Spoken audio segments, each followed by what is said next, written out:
சிங்கங்களே, என்னுடைய அன்பு தாய்மார்களே, ஊடக நண்பர்களே, ஆவலோடு காத்திருந்து என்ன செய்தியை கேட்கலாம் என்று சிந்தித்துக் கொண்டிருக்கின்ற ஊடக நண்பர்களே,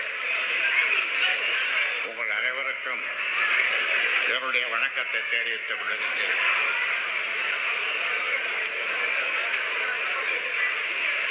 காட்டில் இருக்க சிங்கமெல்லாம் எங்கே நம்ம குட்டிகள் எங்கே போயிடுது, ஒரு குட்டி கூட இல்லையே அப்படின்ட்டு அதற்கு ஒரு சிங்கம், கழை சிங்கம் எல்லாம் அந்த கூட்டத்துக்கு போயிட்டு சுரேஷ் கூட்டம் போயிட்டார் எல்லாரையும், எல்லா சிங்கங்களையும். ஆமாம், இளஞ்சிங்கங்கள். இந்த மாதிரி ஒரு கூட்டத்தை நான் சமீபத்தில் பார்க்கவில்லை. சமீபத்தில் பார்க்கவில்லை. கட்சியினுடைய மாநில செயற்குழு கூட்டத்திற்கு 2700 பேர் வந்தார்கள். அதையும் மிஞ்சுகிற அளவிற்கு இந்த கூட்டம் அமைந்திருக்கிறது.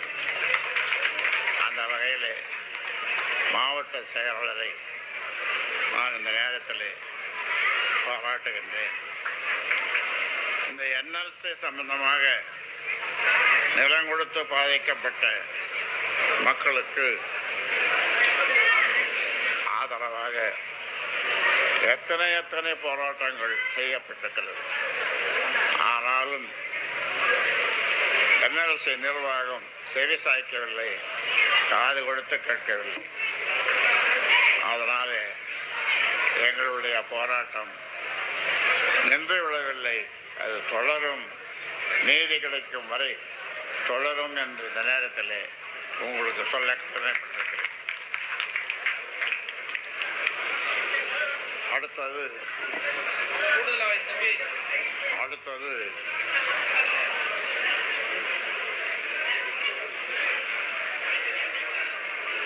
உங்களுக்காக, உங்களுடைய முன்னேற்றத்திற்காக, தமிழ் மக்களுடைய முன்னேற்றத்திற்காக,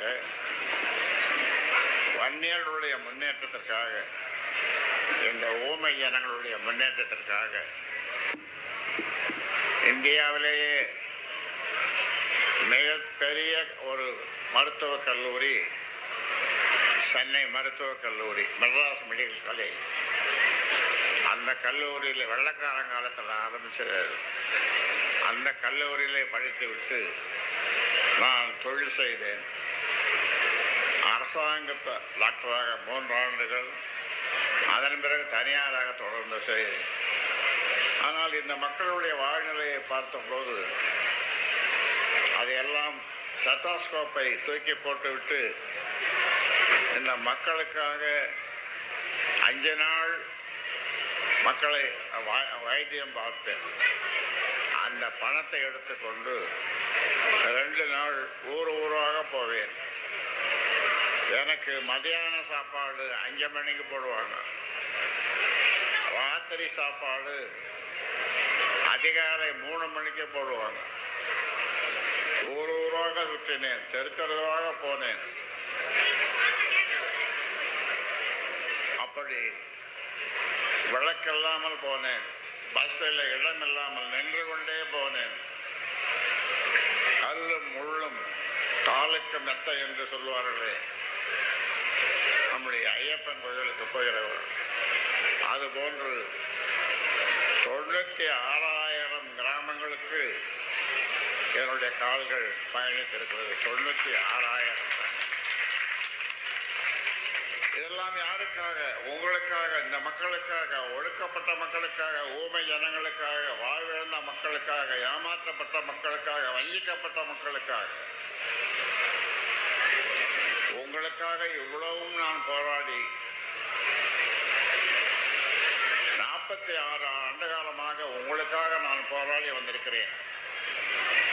ஆனால் நீங்கள் ஒன்றை செய்திருந்தால் உங்களுக்கு இப்பொழுது நாம் 10.5 10.5 10.5 10.5 கேட்க வேண்டியது. உங்களிடம் இருக்கின்ற விலை மதிக்க முடியாத வாக்கு ஒண்ணே ஒன்று. நீங்களும் உங்கள் குடும்பத்தில் இருக்கிற 4 பேர் 5 ஓட்டு போட்டீங்கன்னா இந்த 10.5 10.5 நீங்க நாங்க கதற வேண்டியதே இல்லை. நம்ம கிட்ட 40 எம்பிக்கள் எம்எல்ஏக்கள் 40 எம்பிக்கள் எம்எல்ஏக்கள் 40 எம்எல்ஏக்கள் நம்ம கிட்ட இருந்தா இப்ப 5 பேர் தான் இருக்காங்க. 40 எம்எல்ஏக்கள் இருந்தா 10.5 யாரையும் போய் கேட்க வேண்டியதில்லை. ஆனா அந்த 10.5 வாங்குவதற்கு உங்களிடம் இருக்கின்ற அரிய ஆயுதம், விலை மதிக்க முடியாத ஆயுதம், நீங்க வச்சிருக்கிற அந்த ஓட்டு. ஆனா ஓட்டு பேசாதப்பா, ஊடகம் பேசாம, விலை மதிக்க முடியாத அந்த ஓட்டு. அந்த ஓட்டை தேர்தல் நேரத்திலே காசு கொடுக்கும் போது நீங்கள் யார் யாருக்கோ போடுகிறீர்கள், நீங்கள் யார் யாருக்கோ போடுகிறீர்கள். அவர்களெல்லாம் நிச்சயமாக உங்களுக்கு ஆதரவாக இருக்க மாட்டார்கள். இருந்திருந்தால் இந்த 10.5 நாம இன்னைக்கு கொடுங்கய்யா கொடுங்கய்யா கொடுங்கய்யான்னு பிச்சைக்காரன் கேட்கிற மாதிரி கேட்க வேண்டிய அவசியம் இல்லை. ஐயா நீங்க எங்க வரைக்கும் போய் கேட்டீங்கன்னு எங்களுக்கு தெரியும். கோட்டை வரைக்கும் போனேன், முதலமைச்சரை பார்த்தேன், மற்ற அமைச்சர்களை பார்த்தேன், அதிகாரிகளை பார்த்தேன். ஆனா ஒண்ணுமே பதில் சொல்லலை. உங்களிடம் இருக்கின்ற இந்த வாக்கு வங்கி, அதை உங்களுக்காக நீங்களே போட்டிருந்தால் இன்றைக்கு உங்களுடைய பிள்ளைகள், பேர பிள்ளைகள், உங்களுடைய பெண்கள், பேத்திகள் எங்கோ போயிருப்பார். இன்னைக்கு தமிழ்நாட்டில் நம்முடைய சமுதாயத்தில் ஐஏஎஸ், ஐபிஎஸ், ஐஎஃப்எஸ் அதிகம் யார் வந்திருக்குதுன்னு சொன்னா நம்ம பெண்கள் தான். கலெக்டரா வந்திருக்குது, ஃபாரஸ்ட் ஆபீசரா வந்திருக்குது. உங்க மாவட்டத்தில் மருங்கூர் மாவட்டத்தை சேர்ந்த ஒரு குடும்பத்தில் ஒரு ஐஏஎஸ், ஒரு ஐபிஎஸ், இன்னொரு பையன் அவனும் வருவான் கலெக்டரா. அவன் கலெக்டரா வந்தா ஒரு நாள் நான் கார் ஓட்டுறேன்னு சொல்லியிருக்கிறேன். அந்த கலெக்டர் பையனுக்கு கலெக்டர் ஆனா நானே அவனுக்கு ஒரு நாள் கார் ஓட்டுறேன்னு சொல்லியிருக்கேன். உங்க பிள்ளைகள் எல்லாம் கலெக்டர் ஆகணும், பெரிய படிப்பாகணும், டாக்டர் ஆகணும், என்ஜினியர் ஆகணும், விஞ்ஞானி ஆகணும். அதுக்கு தானே நம்ம கேட்கிறோம். ஆனா இப்ப என்ன பண்றாங்க, சூரத்தேங்காய், ஒரு தேங்காயை உடைக்கும் போது நீங்க பிள்ளையாருக்கு தேங்காய் உடைப்பீங்க, எப்படி உடைக்கிறாங்க? ஊக்கி அப்படி சுத்தி உடைக்கிறோம், எல்லாம் பொறுக்கிக்கிறோம். இவன் வன்னியன் என்ன தரம் பண்றான், வன்னியனுக்கு கிடைக்கிறது ஓடு, தேங்காய் ஓடு. அவன் போய் பொறுக்கிறான், தேங்காய் ஓடு இவனுக்கு கிடைக்கிறது. அவன் திங்கிறான், இவன் ஓட்டை பார்த்து ஓட்ட வைக்கணும், ஓட்டை தண்ணே அவன் முடியும். இது நிலைமை. அதனால உங்களுக்கு சொல்லுகிறேன், நாங்கள் இந்த முறை ஒட்டுமொத்த வன்னியர்களும் பாட்டாளி மக்கள் கட்சிக்கு ஐயா சொல்றவங்களுக்கு நாங்கள் நிச்சயமாக ஓட்டு போடுவோம். எவ்வளவு காசு கொடுத்தாலும் நாங்கள் ஏமாற மாட்டோம். இந்த காசு 500, 1000, 2000 நாங்கள் எங்க வாழ்க்கையில பார்த்ததே இல்லையா? எங்கள் பிள்ளைகள் படிப்பு, என் பேத்தி, என் பேரன் படிப்பு தானே முக்கியம். நான் இவன் கூட்டம் 300 அங்க போய் 2 மணி நேரம் அந்த கூட்டத்துக்கு போயிட்டு இவன் கூப்பிடுறான், அடுத்தது இன்னொருத்தன் கூப்பிடுறான், 350 கொடுக்குறோன்னு கூப்பிடுறான், அங்க ஓடி அதுக்கு இன்னொருத்தன் கூப்பிடுறான், 400 கொடுக்குறோம், அங்க வாங்குறான். இதெல்லாம் ஒரு குழப்பா? உன்னுடைய வீடு 10 எரியுது, உன்னுடைய வீடு 10 எரியுது. அதை அணைக்க 2 சொம்பு 2 குடம் தண்ணி ஊத்தாம எவரோ காசு கொடுக்குறான்னு ஓடுறீங்க. அந்த காசு அவனுக்கு எப்படி வந்தது உனக்கு தெரியுமா? எப்படி வந்தது? அது உன் காசு தான். உனக்கு கொடுக்க வேண்டிய காசை மறுபடியும் உனக்கே கொடுக்குறான். லஞ்சமா? ஓட்டு ஒண்ணு போடுங்க. ஒரு ஓட்டு ஒண்ணு போடுங்க, உங்களுக்கு நாமத்தை நல்லா சாத்துறங்க.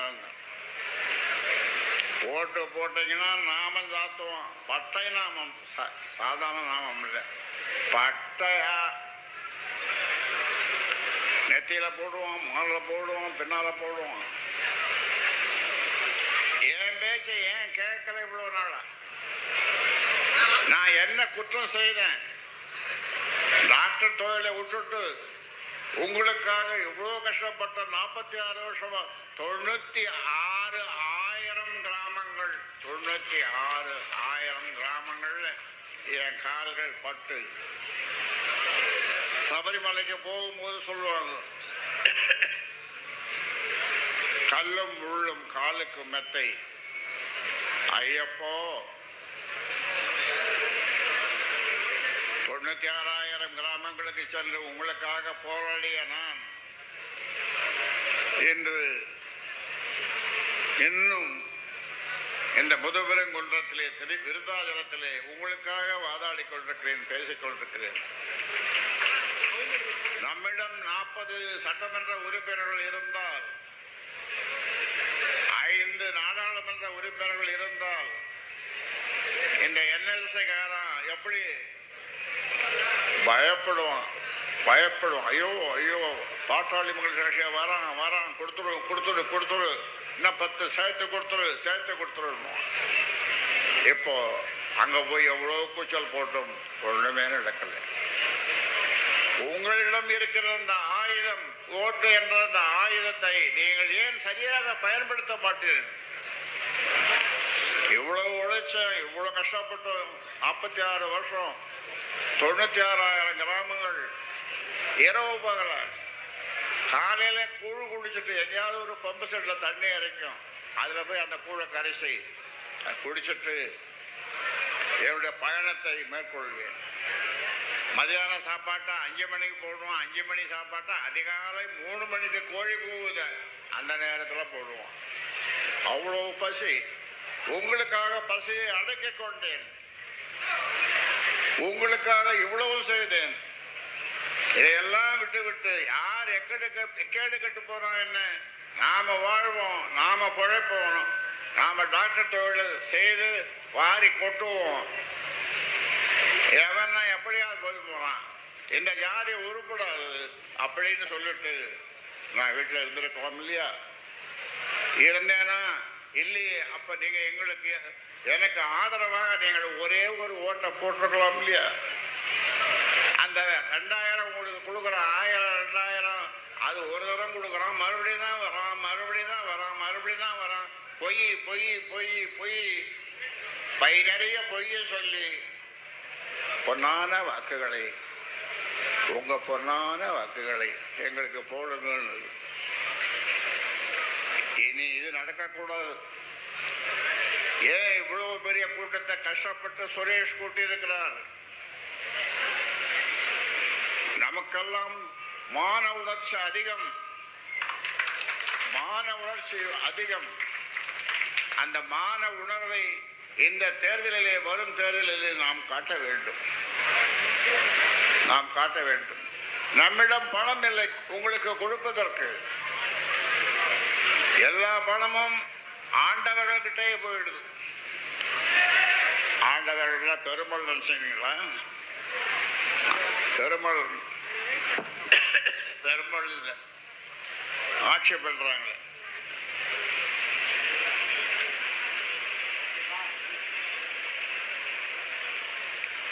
யாரோ ஒருத்தன் பாடி வச்சான், காசைதான் கடவுளா, காசைதான் கடவுள்னா. காசு கடவுள்னு சொல்லிட்டு இந்த ஏழை ஜனங்களுக்கு, ஊமை ஜனங்களுக்கு காசை கொடுத்துட்டு ஓட்டை வாங்கிடலாம். அதனால இனி அது நடக்கக்கூடாது. ஒரே ஒரு தரம் வருகின்ற சட்டமன்ற தேர்தலில் ஒரே ஒரு தரம் ஒரு ஓட்டை போடுறதுல உனக்கு என்ன குறைஞ்சு போச்சு? மானமும் ரோஷமும் உள்ள சமுதாயம் இந்த சமுதாயம். தேர்தல் நேரத்தில் அது எல்லாமே போய்விடுது. மானமும் இல்லை, ரோஷமும் இல்லை, வெட்கமும் இல்லை, எதுவுமே இல்லை. எனக்கு காசை தான், அவன் கொடுக்குற காசை தான் முக்கியம்னு சொன்னால் உன் பிள்ளை படிக்காது, உன் பேரன் டாக்டர் ஆக முடியாது, உன் பேச்சு கலெக்டர் ஆக முடியாது. இதையெல்லாம் நீங்கள் எண்ணி பார்த்து, தாய்மார்களே எண்ணி பாருங்க. உங்க காலம் முடிஞ்சு போச்சு. உன் மக அல்ல ஒரு பேத்தினுடைய காலம், எதிர்காலம் சிறப்பா இருக்கணும், ஒளிமயமான காலமா இருக்கணும். நீங்க இருட்டில் வாழ்ந்தீங்க, அவங்க நல்ல வெளிச்சத்துல வாழணும். அதுக்காகத்தான் நான் 87 வயசு வரப்போகுது. உங்களுக்காக கத்திக்கொண்டிருக்கிறேன். நான் பேசல, கத்துறேன். உங்கள் காதுகளுக்கு, உங்கள் செவிகளுக்கு கேட்கும்படியாக கத்துகிறேன். அதனால நீங்கள் இந்த முறை பாட்டாளி மக்கள் கட்சி வேட்பாளர் யார் நிற்கிறாங்களோ அவங்க ஓட்டுக்கிட்டு கேட்கக்கூடாது, காசு கொடுக்கக்கூடாது. தெருவுக்கு வந்து ஓட்டு போடுங்க, மாம்பழத்தில் கேட்கக்கூடாது. அப்படி கேட்டா நீங்க என்ன சொல்லணும்? தாய்மார்கள், நீ ஏன் வர? ஐயா சொல்லிட்டார், நீ ஏன் வெளியே வர? வீட்டில் போய் படுத்து தூங்க, நீ ஜெயிக்கிற, நீ ஜெயிக்கிற. வெளியே வந்து ஓட்டு கேட்கறது எங்களுக்கு அசிங்கமா இருக்குது அப்படின்னு தாய்மார்கள் சொல்லணும். தாய்மார்களுடைய ஓட்டு ஆண்களை விட பெண்களுடைய ஓட்டு அதிகம். நீங்களெல்லாம் மெஜாரிட்டி. அம்மா, நாங்க ஆண்களாகிய நாங்கள் மைனாரிட்டி. மெஜாரிட்டி. நீங்க நினைச்சா எதையும் செய்ய முடியும், எதையும் செய்ய முடியும். அதனாலே இதை உங்களுக்கு சொல்லி, நீங்கள் வாழ வேண்டும் என்று சொன்னால் நீங்கள் ஆளணும். நீங்கள் ஆள வேண்டும் என்று சொன்னால் இந்த ராமதாஸ் பேச்சை கேட்கணும். கேட்டால் நீ வாழ்வாய், உன் குடும்பம் வாழும், உன் மகள் வாழும், உன் பேத்தி படிக்கும், உன் பேரன் படிப்பான் என்று கூறி என்னுடைய